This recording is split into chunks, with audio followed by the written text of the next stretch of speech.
جس طرح پچھلے خداؤں کی جگہ نئے خداؤں نے لے لی، کیا یہ ممکن نہیں کہ موجودہ خدا بھی ایک دن تاریخ کا حصہ بن جائے؟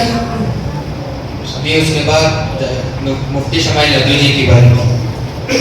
دنیا میں برائی اور اچھائی کا جو احتساب یعنی اکاؤنٹیبلٹی ہے، یہ احتساب کے تصور کو جنم دیتا ہے۔ دوسری دلیل، اگر دنیا میں برائی نہ ہوتی تو احتساب کا کوئی مطلب نہ ہوتا۔ یہ احتساب ایک اعلیٰ ترین منصف خدا کے وجود کی طرف اشارہ کرتا ہے جو حتمی انصاف رحم فرمائیں گے۔ ابھی اس کے بعد جاوید اختر صاحب کی باری۔ فطرت میں کوئی انصاف نہیں، شیر ہرن کو کھا جاتی ہے، نہ یہ اچھا ہے نہ برا، یہ صرف فطرت ہے۔ انصاف، رحم، اخلاقیات، یہ صرف انسانی تصورات ہیں۔ موت کے بعد انصاف کا وعدہ انسان کی اپنی خواہش کی تخلیق ہے۔ اس کے بعد مفتی شمائل ندوی کی باری۔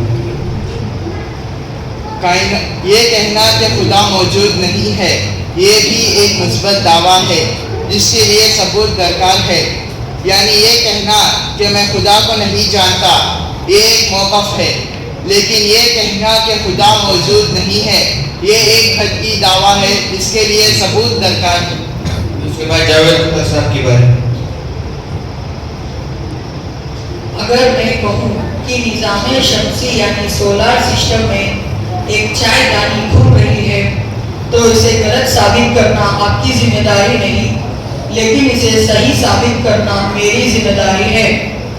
سائنس اپنی کم علمی کو مانتی ہے اور فخر سے کہتی ہے کہ ہم نہیں جانتے کہ اس کی طاقت کیا ہے، اور مذہب ہر چیز کو ماننے کا دعویٰ کرتا ہے جس سے اور سوالات کا دروازہ بند ہو جاتا ہے۔ مذہبی کتابوں میں ڈائناسور کا ذکر کیا نہیں، لیکن کائنات میں اس کے تفصیلات موجود ہیں۔ ابھی اس کے بعد مفتی شمائل ندوی کی باری۔ مذہب سوال کرنے کی حوصلہ افزائی کرتا ہے۔ دنیا میں ہم سائنس کو مانتے ہیں لیکن سائنٹزم کو نہیں مانتے، جو یہ مانتی ہے کہ علم کا واحد ذریعہ صرف سائنس ہے۔ مذہبی کتابوں کا موضوع یعنی سبجیکٹ اخلاقیات اور غیر مادی حقائق یعنی میٹافزیکل ورڈ سے ہے، نہ کہ سائنسی تفصیلاتوں سے۔ ابھی اس کے بعد جاوید اختر صاحب کی باری۔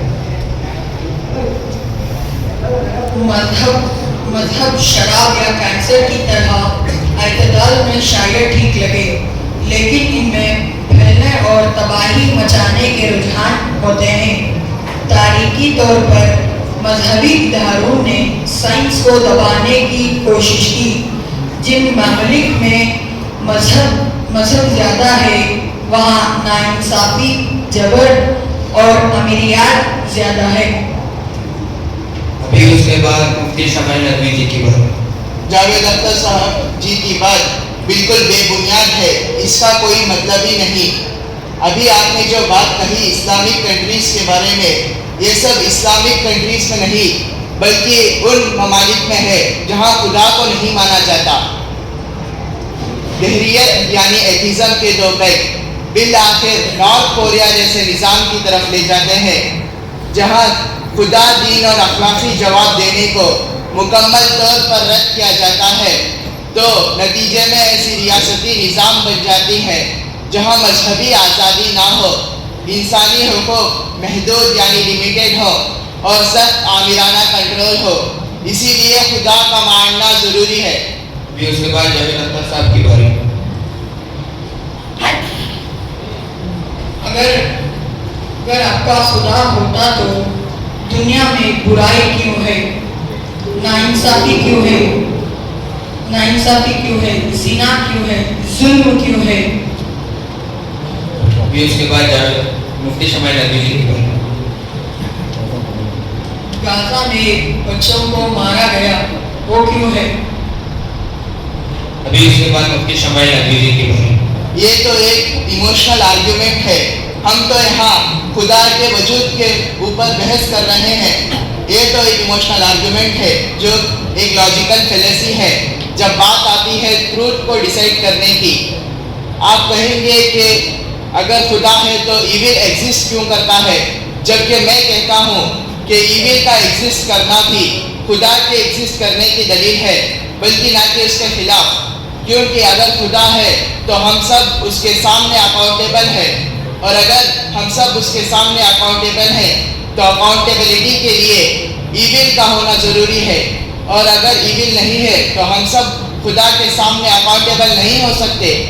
اور اگر ہم اکاؤنٹیبل نہیں ہے تو میں جناب جاوید اختر صاحب سے بات پوچھوں گا کہ سفرنگ اس دنیا میں کیوں ہے، اور ان لوگوں کا کیا جن کے اندر سفرنگ کے بعد انتقام لینے کا جذبہ پایا جاتا ہے، کیا وہ لوگ اس دنیا سے ایسے ہی چلے گئے؟ کیا ان کی ساری تکلیفیں بیکار چلی جائیں گی؟ ابھی آپ نے کہا کہ غزہ میں بچوں کو مارا جا رہا ہے۔ دیکھیں دنیا میں دو ورلڈ ویو ہے، ایک ایتھیسٹک ورلڈ ویو اور ایک تھیسٹک ورلڈ ویو۔